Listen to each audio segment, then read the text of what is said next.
President Trump, please take a moment. Satelit orbit 123BT, slot orbitnya maksud saya, itu telah bukan lagi milik Indonesia sejak Desember 2024. Ya, kita berusaha agar menghadirkan Bapak Joko Widodo di dalam persidangan.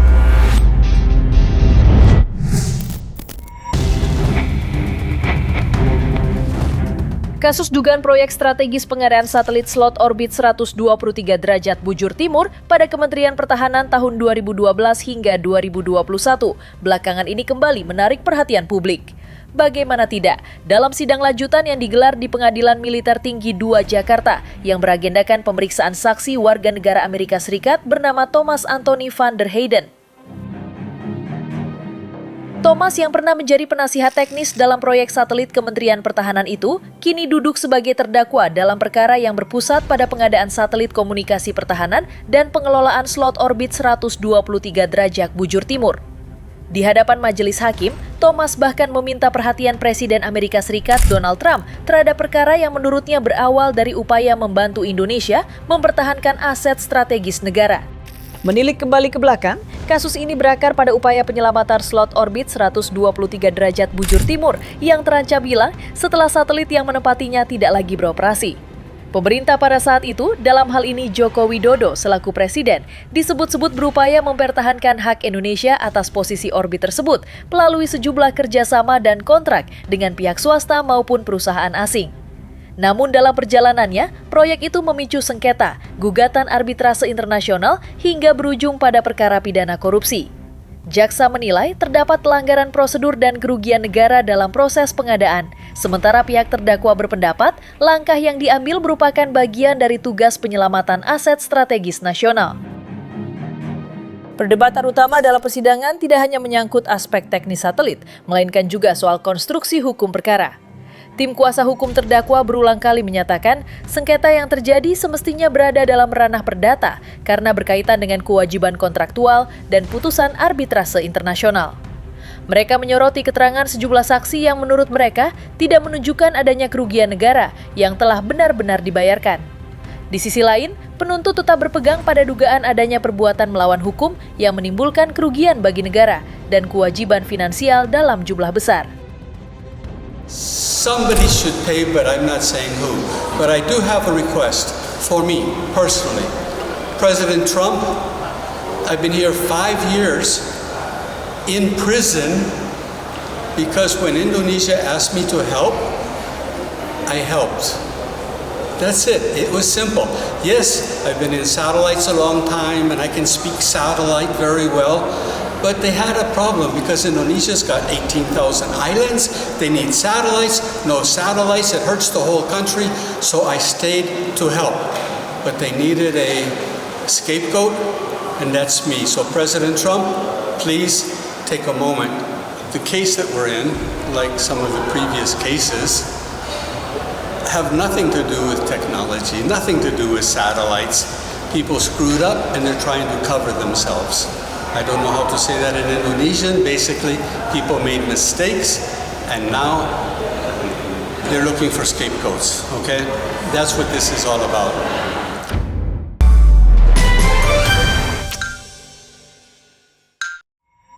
Perkara ini kan perkara perdata yang digeser jadi pidana karena Indonesia nggak punya anggaran, ya, nggak punya duit untuk bayar utang.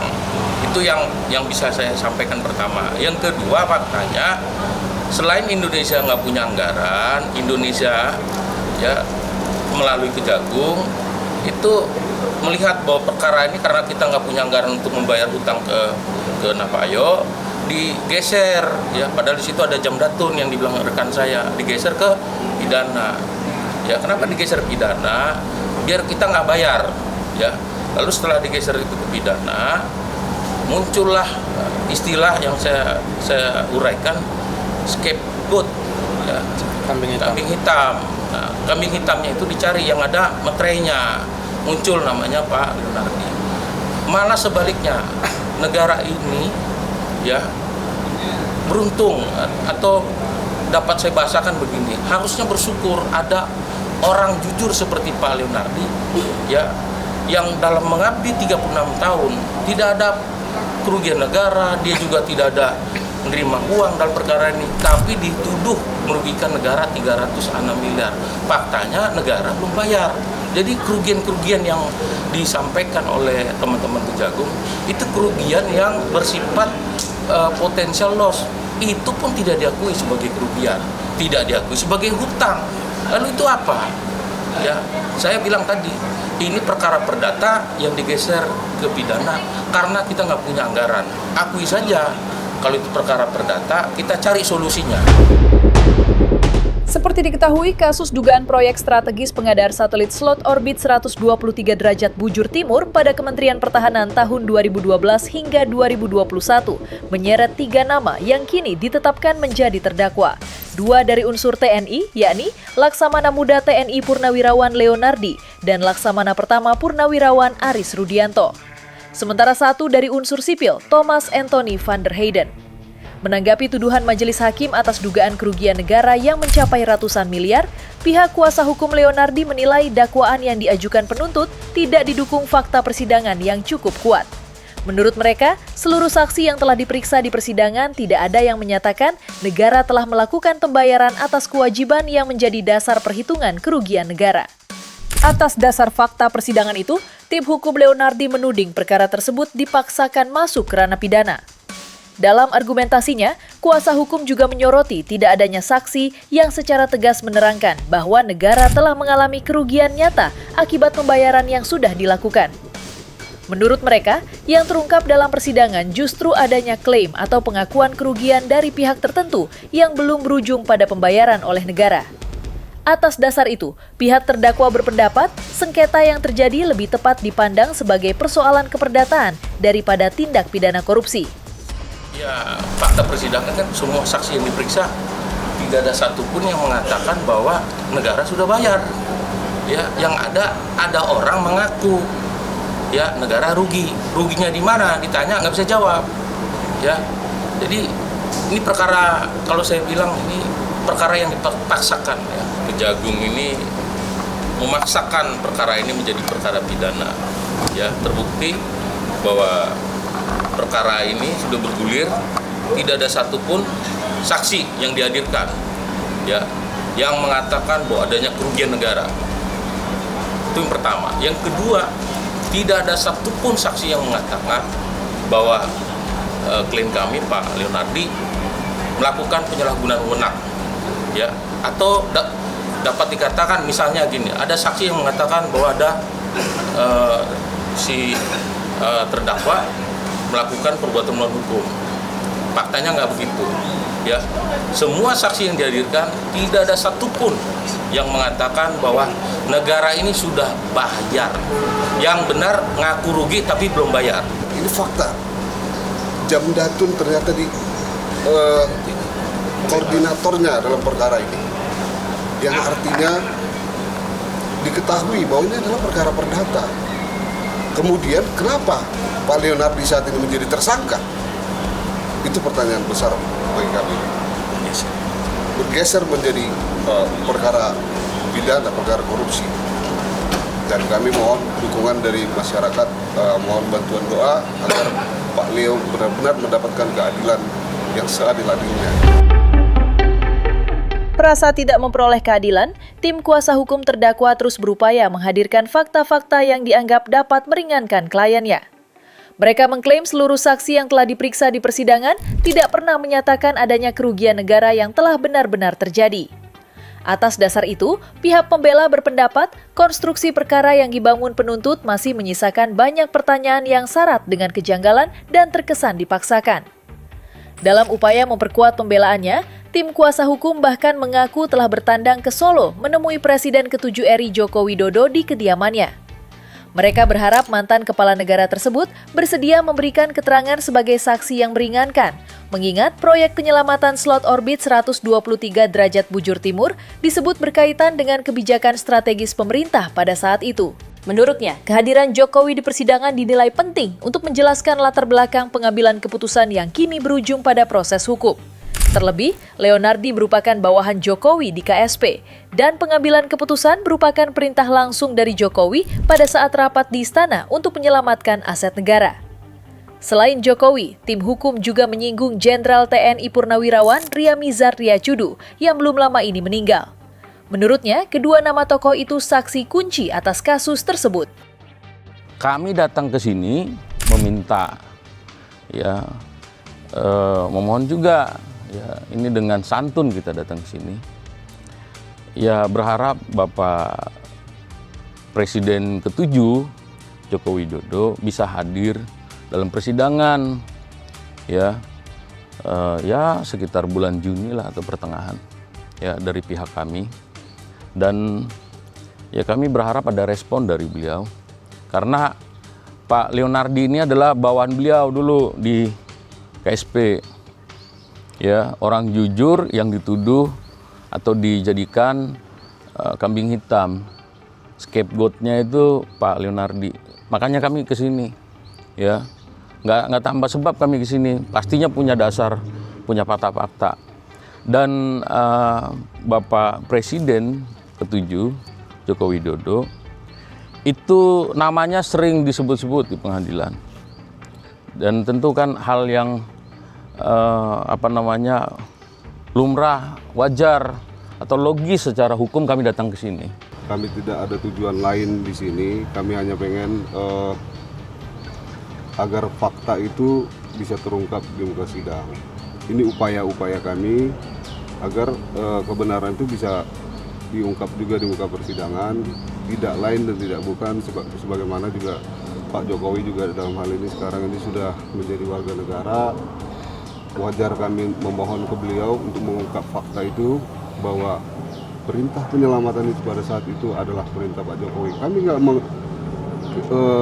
mau menyudutkan Pak Jokowi dalam hal ini, tapi kami hanya memohon ke Pak Jokowi agar faktanya diungkapkan benar pada saat itu dalam ratas 3 Desember dan 4 Desember. Itu ada perintah untuk menyelamatkan, dan Pak Leo pun pada saat itu hanya menjalankan perintah, tidak lain dan tidak bukan, tidak ada maksud tujuan lain, bukan menjadi proyek pribadinya Pak Leo pada saat itu.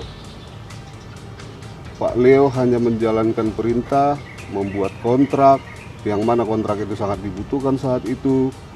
Apabila kontrak itu tidak ada, karena ratas satu pada bulan September sampai Oktober itu tidak bisa dipenuhi karena Indonesia tidak ada rencana untuk peluncuran satelit. I don't know President Jokowi personally. I know satellites. I know a lot of people in satellites. But I do know that President Jokowi understood the problem, supported saving this for the country, and now he should come here and visit to save the people that saved it for the country. His own Ministry of Defense people, his own people that he said, go save that slot. They did. One's in prison in Jakarta, the other one's here in court. His 2-star generals did their job. The president should come here or do whatever is proper. I don't know what's proper to say, yes, 10 years ago I told them to go do it. They did their job. They did it on my orders. You should not be playing games with them. Yang tak kalah menariknya dari kasus tersebut, terutama di luar ruang sidang, perkara ini menyisakan pertanyaan yang lebih luas mengenai nasib slot orbit 123 derajat bujur timur. Dalam persidangan terungkap bahwa Indonesia telah kehilangan hak atas feeling tertentu pada slot orbit tersebut sejak 2024. Fakta itu memunculkan kekhawatiran mengenai kedaulatan satelit nasional di tengah meningkatnya kebutuhan komunikasi dan pertahanan negara. Karena itulah, kasus satelit 123 derajat bujur timur tidak hanya dipandang sebagai perkara hukum semata, tetapi juga sebagai cerminan tarik-menarik antara kepentingan strategis negara, tata kelola proyek teknologi tinggi, dan pertanggungjawaban hukum para pihak yang terlibat. Santer dikabarkan Indonesia kalah dalam sidang arbitrase di Singapura. Atas kekalahan tersebut, ruang udara Indonesia kini dikuasai pihak asing, seperti Avanti Communications untuk sewa satelit Artemis dan Navayo untuk pengadaan user terminal yang berasal dari Inggris. Bahwa satelit orbit 123 BT, slot orbitnya maksud saya, itu telah bukan lagi milik Indonesia sejak Desember 2024. Ya, itu aset berharga milik Indonesia. Ya, yang disampaikan tadi oleh saksi bahwa satelit itu Indonesia kapanpun bikin satelit di slot orbit itu nggak bisa lagi. Ya, yang sekarang perkembangannya udah dikuasai asing, negara asing. Ya, kalau nggak salah Inmarsat Inggris. Ya, jadi negara kita itu udah dikuasai satelitnya itu oleh negara asing. Satelit itu sangat penting bagi Indonesia. Itu sangat strategis, sehingga sangat disayangkan itu tidak milik Indonesia lagi sekarang. Dan itu nggak ada dukungan dari Jokowi waktu itu. Ya. Bilang. Dan tidak ada dukungan dari Presiden ke-7 saat itu, Pak Presiden Jokowi. Pasti kita pengen ekspresinya. Mengedepankan estetika disampaikan. Jelas tadi mendengarkan. Arbitrase di Singapura. Tadi intinya yang kami dapat poinnya adalah kenapa Indonesia bisa kalah? Karena adanya penandatanganan COP yang tadi disampaikan di fakta persidangan oleh Prof. Ida Bagus yang merupakan kuasa hukum Indonesia saat itu, Dalsinder Lovom, yang menandatangani disampaikan adalah Pak Masri dan John K. Ginting. Itulah yang menjadi pokok permasalahan kenapa Indonesia kalah pada saat itu. Dan kemudian kenapa terjadinya masalah ini juga karena tidak adanya dukungan anggaran, yaitu safe blocking. Safe blocking itu tadi pernyataan dari analisis Pak Ida Bagus, merupakan kuasa hukum Indonesia di arbitrase dari Kemhan untuk menghadapi arbitrase di Singapura. This started in 2015 when a satellite that Indonesia had, Garuda 1, which was at orbital slot 123, the President and Congress, DPR, everybody understood the value of it, the incredible value, and even in the cabinet meetings with the President and his team, they decided that it must be saved for the country. And Kemhan did a job. They went out and saved the orbital slot for the country. The same people that are here in this court, in this trial, and that have been tried before, did their damn job for the country. They saved the orbital slot. But in doing so, they must have made somebody unhappy. And so now the slot is gone. Indonesia will never have orbital slot 123 again. They will never have L-band. And if you hear people say, oh, it's okay, we can use L-band from another country, another operator. Do you want to put the security of your country?